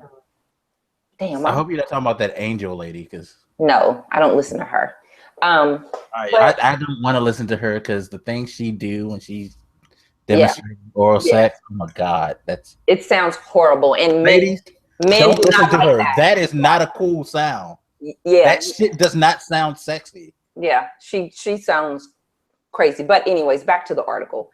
I'm going to co-sign on that one, because when you are of a certain stature, and I'm speaking from experience, we can, somebody's rationale to me was, but you guys carry babies in there. No, we don't carry babies in there. They pass through there, but the babies are not carried there. So I can't stretch my cervix and move it out the way for you. So when you hit my cervix, fucking game off. It hurts like hell. I'm not doing it. My head hurts now. My back hurts. My leg hurt. I mean, everything hurts when you hit that cervix. That is some painful, crucial shit. It's pain from the inside because you just hit my inside. So, no, if you know that you are big, let's figure out some positions. And there are some ladies, believe me, there are a lot of them. From the Miss Pristine. Hey, I was yes, the marital bed cannot be defiled. That is in the Bible. So anywho, there are some positions and you can research them. And I have a book. I should have remembered to bring the book in here because I have it in my room because I read it. But it's called It's fine, because if it has pictures, we couldn't have shown it anyway. No, I would have just shown the front cover. But it's called the Sex Position Bible. I didn't make up the name, people. That book, amazing. Matter of fact, Mike, I'm going to send you one. That book, amazing things go on in that book. It is beautiful to just say, babe, pick a number between this and this. And then you pick that number and then you go to that page. Amazing. Now, you do realize I'm old and I'm overweight, so some of those positions I may not be able to get into anymore. Trust me, if it's good, you can. Now, I guess I better start working out again. All right. We'll work that out. Now, this one I can't co-sign on because, I just can't. But this girl said hand jobs are difficult. And then she goes, my main issue with men that are big is that I cannot really wrap my hand around it. Okay, well, that's stupid. I'll go into She might have bird hands. So use both. Tiny hands. So use both. Maybe it's just too much work. So use both in your mouth. You saw the girl who said her mouth hurts. I mean, if her hands are that tiny, her mouth can't be that big either. There are ways to adjust. And there are ways to adjust. And that's what she's going to do, she's going to find a way to take out her jawbone. Okay, let me just say this. That is a form of exercise like any other exercise. You have to get your muscles accustomed and used to it. So you can take that and run with it however you want to. All I'm going to say is I can't co-sign on the jaw part. I can't even because I can't. Next, it's all they talk about. That one I can co-sign on because, and this one's good. She said one I dated one time cannot have sex without mentioning how big it is, like 50 times in every round. He'll ask me to say how big he is, talk about how much I enjoy the side. And when I want to talk dirty talk my way, he ignores it and we go back to the way he wants it. Fellas,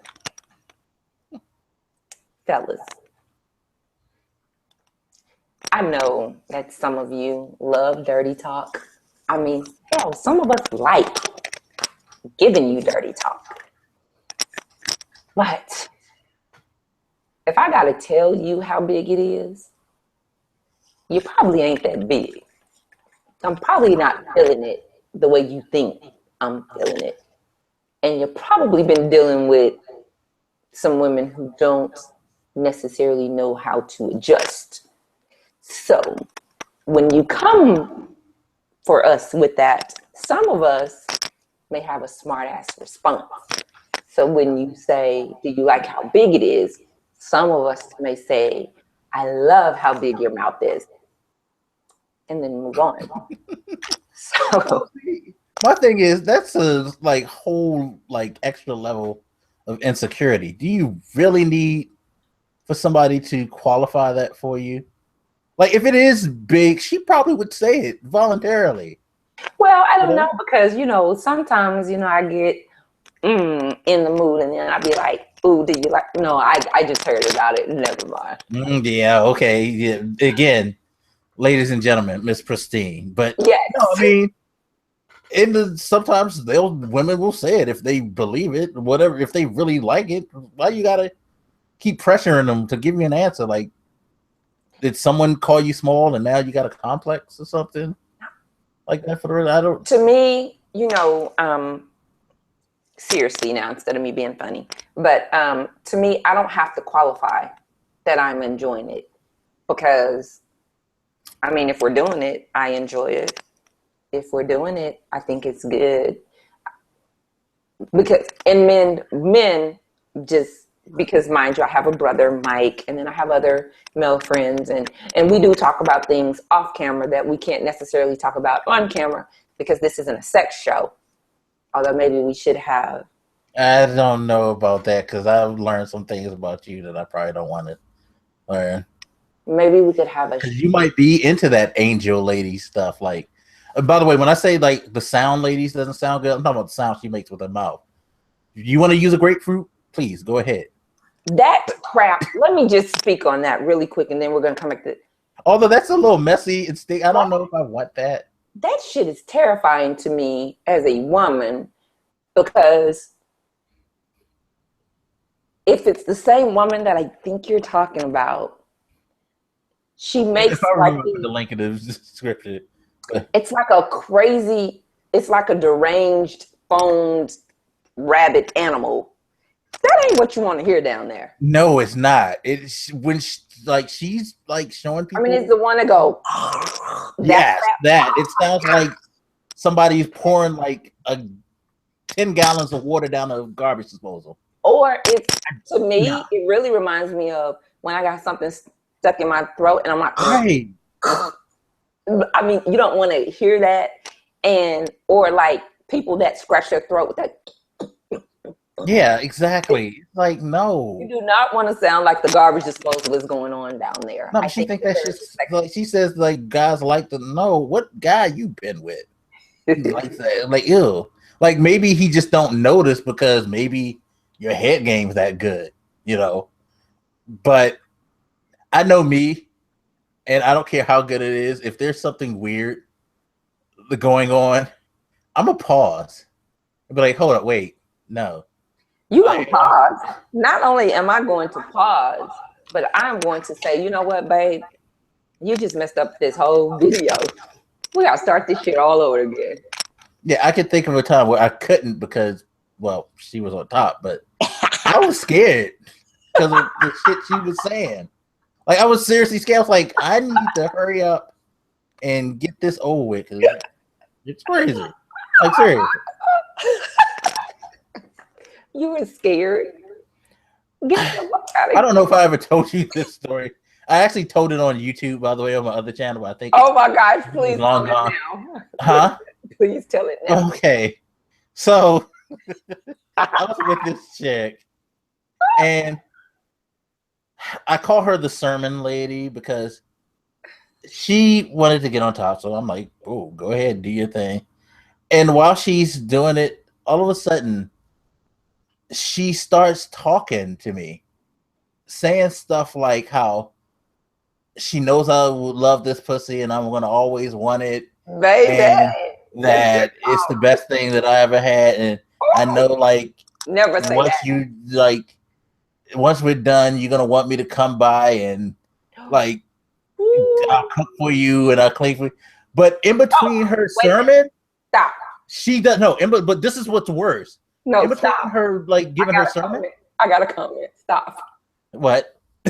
If she gonna be coming by the house cooking and cleaning, that doesn't say anything about the power of her pee. It says about the power of your D. Okay, go on. I just wanted to put that up there. She's stupid. Go on. Well, thank you for the ego boost. But no, in between her talking and like, you know, not everything was exact word for, because I was scared. But it was stuff like that. But what made it more scary was in between, she would wail. Huh? Like she would wail like a ghost. Like she would moan. She moaned like a fucking good, like, oh, like that shit. Nah. Oh my goodness. So it was just like a very surreal ordeal. I finished and was like, okay, well, I didn't kick her out, which mistake number 2. You are giving me life right Mistake now. number 1 was getting with her in the first place. Mistake number 2, being the nice guy that I am, I didn't kick her out. So wake up the next morning and she's already awake. And, so I say, hello, good morning, getting dressed and all that. And she makes the damnedest comment. I was awake when you were asleep, and I was taking pictures of you, but then I deleted them because I didn't think you'd appreciate that. Oh, now see, wait a minute, bitch. Now, hold on. That I have a very big problem with. Yeah. Wait a minute. Hold on. Okay, wait a minute. Ooh, this one got me hot. This pissed me off. I've had somebody do that before, and not in any type of sexual way at all. But so I was at my girlfriend's house, had fell asleep, and her brother took some pictures while I was asleep. And when I woke up, I can't remember if my phone was messed up or not, but I asked to use his phone. This taught me a lot because I scroll through people's pictures. So if I know I do it, people do it to my phone too. So I'm just scrolling through and I'm like, okay. Okay. What? Like, he had took so many pictures and freaked me out. I deleted them. And this was at a time when Sprint had that picture messaging. So when you took a picture, you could still go to the web and view it, even if you deleted it off your phone. Oh, yeah, I remember that. So I made sure to go to the web and delete it as well. And that's not cool at all. So no, it's not. She thought that was cool to say. She was tick tick boom boom. Yeah, because side note, I actually ran into her at a restaurant, and she pretended like she didn't notice me, which I found very offensive. Because I'm like, you crazy as hell, and now you want to. She was with another guy though, so I guess she was scared that I was gonna be like, "Yo, dude, run," or something like that. But you should have just walked by her and just smiled and just. Well, no, I did fuck with her a little bit because I think I still had her number in my phone, so I called it while I was near her to see if it would go off and make her uncomfortable. Because did it ring? Yeah, it rang. You bastard. Because I'm like, oh, for real? So you gonna come in my house, act crazy, talk about violating me, and then you're gonna try to treat me like you don't know me? Okay. All right. That's interesting. That story was amazing. Sadly, I have too many stories like that. That's why I'm glad I deleted those videos on YouTube. Maybe I'll tell them again for people if I get drunk enough. But yeah, I've had some interesting tales.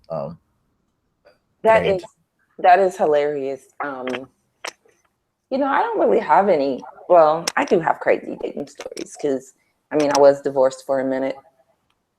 So I got some crazy stories to tell, and hell, I had a man call my mom and tell my mom how much he loved me. And my mom had never talked to this fool before. So how do you get your mom's number? He hired a private investigator to find me. And because he couldn't find me, per se, they found my mom. And so called my mom, and it was really hilarious. But he called my mom, and this is not my mom's name, people, so don't Google it. But he called her and was like, Marsha? Because my mom answered the phone. Hello, Marsha? Yes. Hey, how are you? I'm fine. How are you? I'm doing great. Awkward pause. Who is this? And I told my mom, I said, first off, you don't hold a conversation with somebody, you don't know who it is. You talking about some, hey, I'm fine, how are you? Your first question should have been, who this? Not who is this? Who this? Because you call my phone and you call me by my name like we are cool. So, but yeah, he hired a private investigator. He knew where I was from. And so he basically, I mean, it wasn't hard to find my mom. My mom is not hard to find at all. We had the same phone number. She just changed her phone number a few years ago, but she had the same phone number from when I was like in the 5th or 6th grade. So, but yeah, he called her and was telling her how much he loved me. And this was the crazy thing, you know, I love your daughter, and you know, I'm just so in love with her. I want to marry her. I want to give her a life.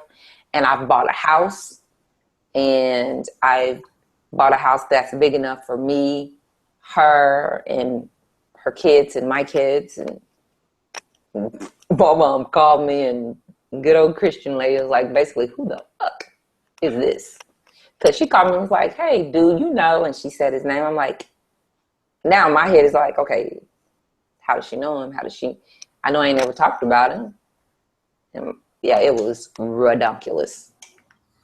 Yeah, he crazy. You think? He's seriously crazy. You think? I mean, he went and bought a house. he bought a house. Interesting. He bought you to that man. No, you didn't hear me. He bought a house. Like not rented an apartment or rented a house. He bought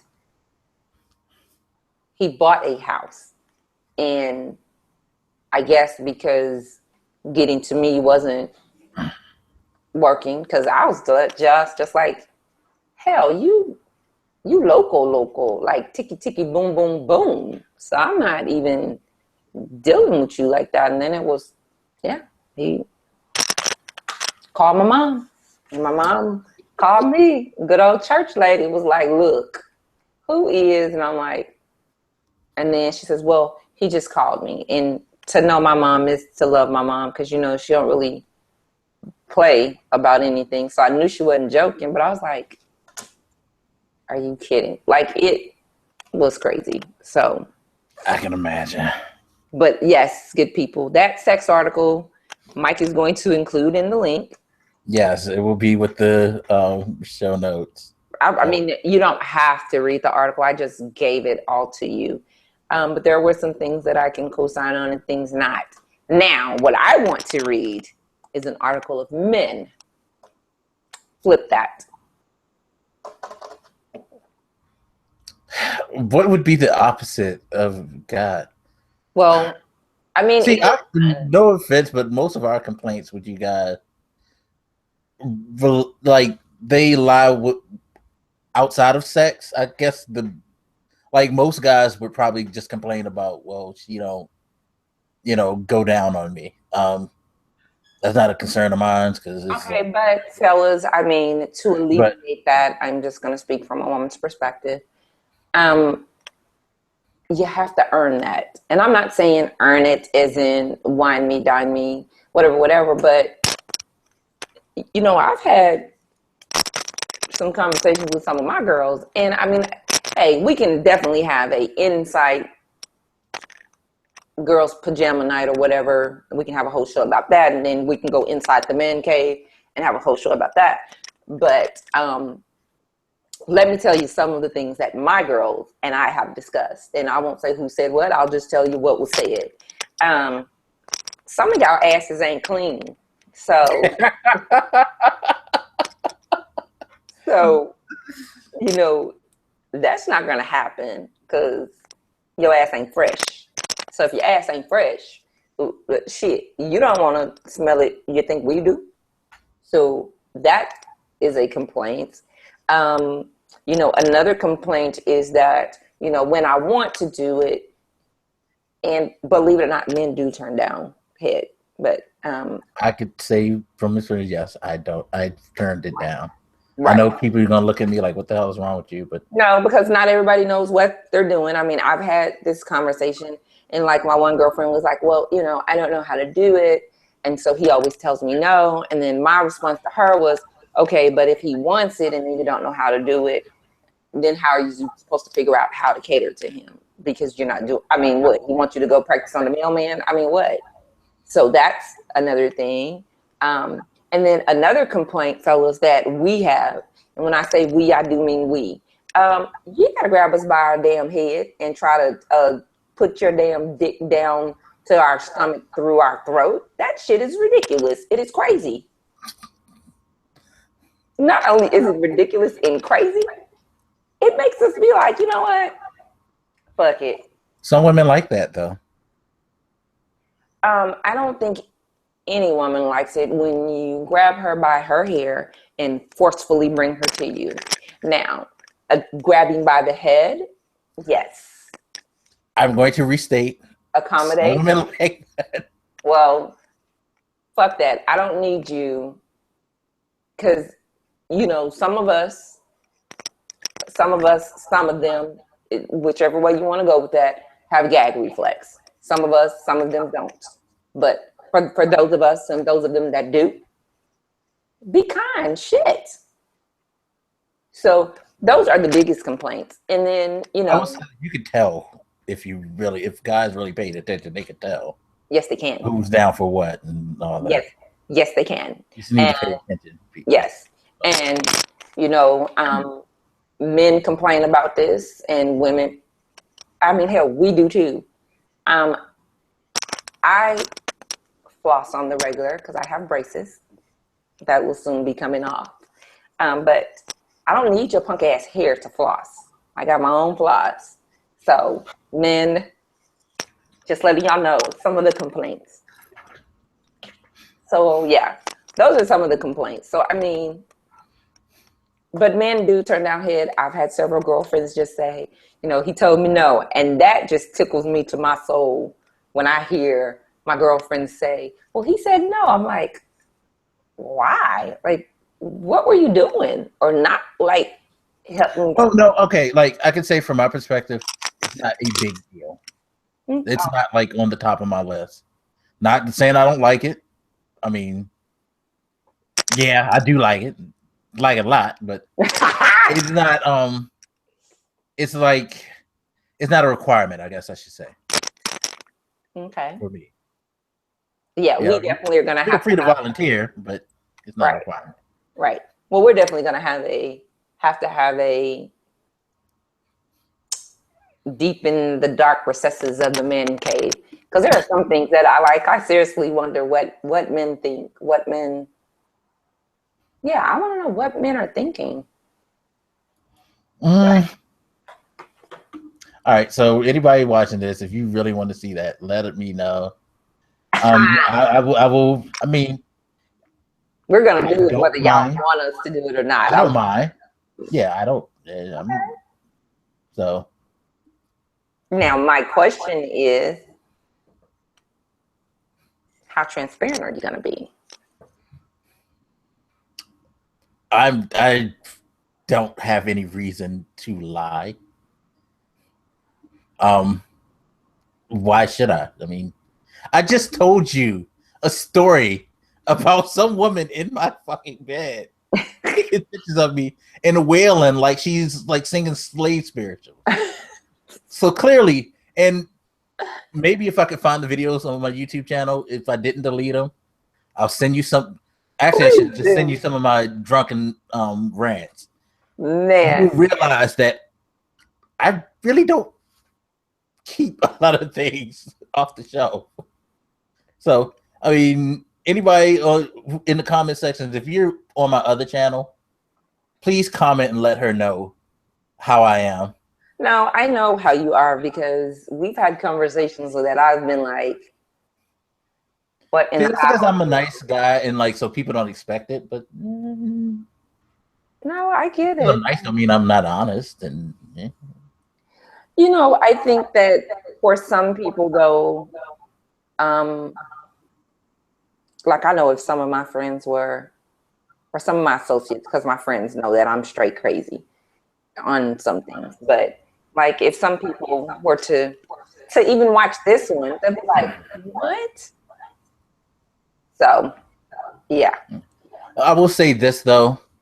I only tell stories like that when it's people who I don't care about or I've had bad experiences with.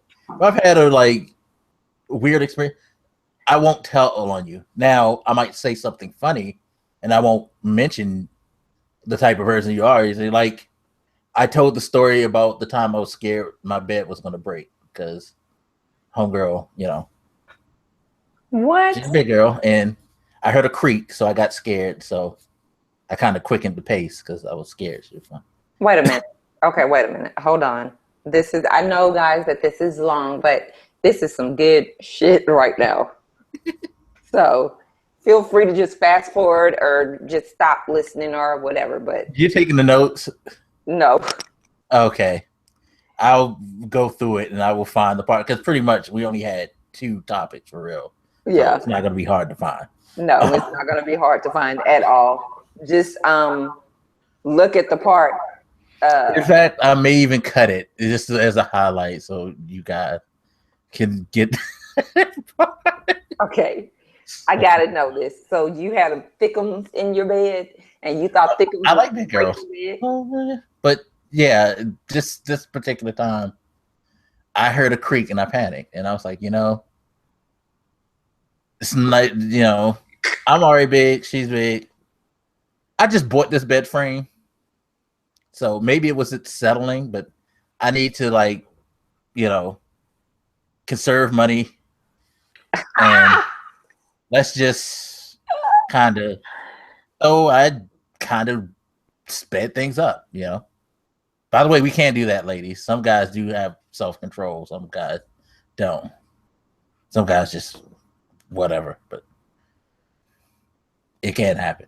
But yeah, so I mean, and it's not no disrespect to her. It's just, I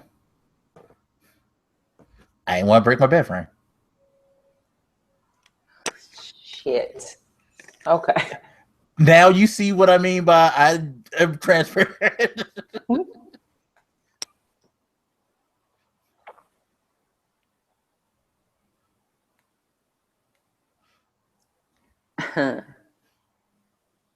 Don't be texting people whose stories about me. No, I'm actually responding to a request that said, just be a friend and don't ask me about my personal business. What damn friend that don't ask about personal stuff? That's not a friend. That's a damn associate. So I'm just clarifying this for this fool before I block this nut. Interesting. All right. I think we've rattled on long enough and I've exposed way too much of myself. That is hilarious. I hope thickums don't watch or listen to this podcast. Well, see, again, I date big girls, so I guess I'm giving the complex to a lot of people, but no, this particular one doesn't. That's hilarious. Okay, that is some good shit. Thank you so much. You have made anybody who does watch this that I may know, it ain't you. Trust me. Because the only people I know, the only people I know who may watch this that I've had some type of relationship with, it ain't them. Like I said, it's usually always about some random person. It's never about anybody who I still have like some type of personal involvement. Like we're still friends, in contact and all that. I don't generally talk about that stuff. So, yeah. It's always the offshoots. Wow. Okay, well, the offshoot and the random chance that you are now watching this or even listening to this on your beautiful device, shoot him a message. I just want somebody to email you. That's why I keep saying it. It's gonna come. Trust me, it's gonna come. All right, I'm done with this. I'm taking myself out of harm's way right now. Thank you to everybody who watched or listened. Remember, if you don't want to watch the video, you can always go to iTunes, Stitcher, SoundCloud, or Google Play. All those links are in the description. So anytime you see the video post on our YouTube channel, know that it'll post on the same day on one of those, and we usually post on Tuesdays. So you can find them there if you subscribe on any of those platforms every Tuesday. And also, we have a Patreon now. If you don't know what Patreon is, it is a service, kind of, sort of. Basically, it's a way that you can help support and keep this channel and the podcast growing. You only have to pledge $1. Those who pledge will usually get the podcast before they post on all those other things, so you can get the links to the VOD ahead of everybody else. And I'll also be posting some other stuff. I'm just putting it together, so give me a moment to get it together. But that way we can keep going and be able to get bigger, do better stuff, and all of that. Also can help make sure that I maintain a bed frame too. Oh. All right, I'm done. I'm done. All of the pickums that are going to be seeing this, please know that's some good shit. All right. I so appreciate this. I've had a crazy hell of a day, but boy, this guys, we recorded late because Sunday was Mother's Day and Mike didn't want to bother me.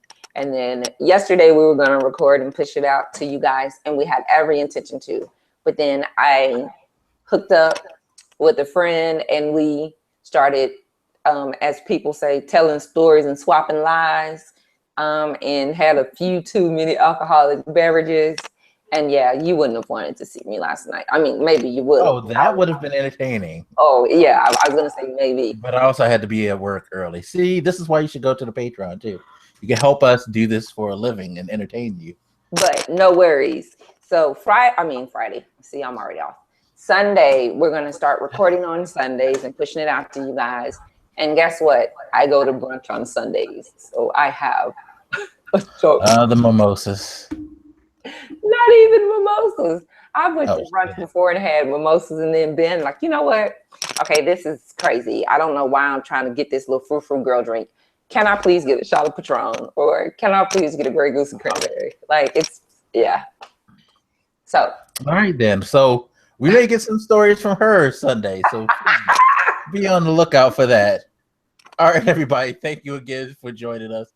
We appreciate it. Again, all the links, information in the description, and you can of course see the past episodes on YouTube. Again, all the iTunes, Stitcher, all that audio form. So hope you enjoyed the show. To anybody I know, you know me, I'm an embarrassment, so get over with it. You're my friend for a reason.